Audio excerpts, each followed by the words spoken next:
YouTube is the latest social media company under the microscope for giving a platform to Russian propaganda in the lead up to the 2016 presidential election. YouTube is the most watched video site in the world, and now Congress is calling for more oversight.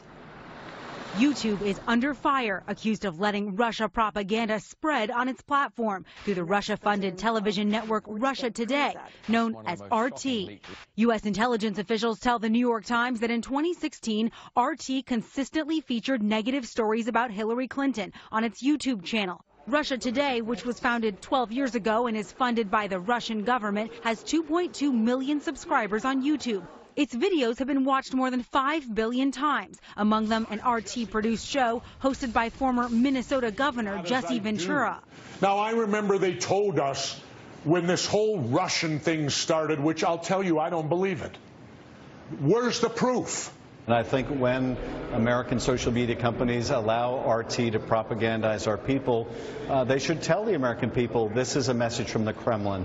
This is not an independent news agency. This is basically what Vladimir Putin wants you to hear. Google owns YouTube and responded, telling NBC News, "We have a wide variety of news channels available on YouTube that represent an array of viewpoints from across the political spectrum. When content that violates our policies is flagged, we remove it." RT fired back at the New York Times, telling NBC News, "RT hasn't done anything wrong, but it's popular. How dare they? Something must be done." In January, the Department of National Intelligence said in a report that Russia used trolls as well as RT as part of its influence efforts to denigrate Secretary Clinton. Russia Today chief editor Margarita Simonyan laughed it off in an interview with Richard Engel. No serious person who knows anything about the world, who can use the internet for God's sake, would ever believe that.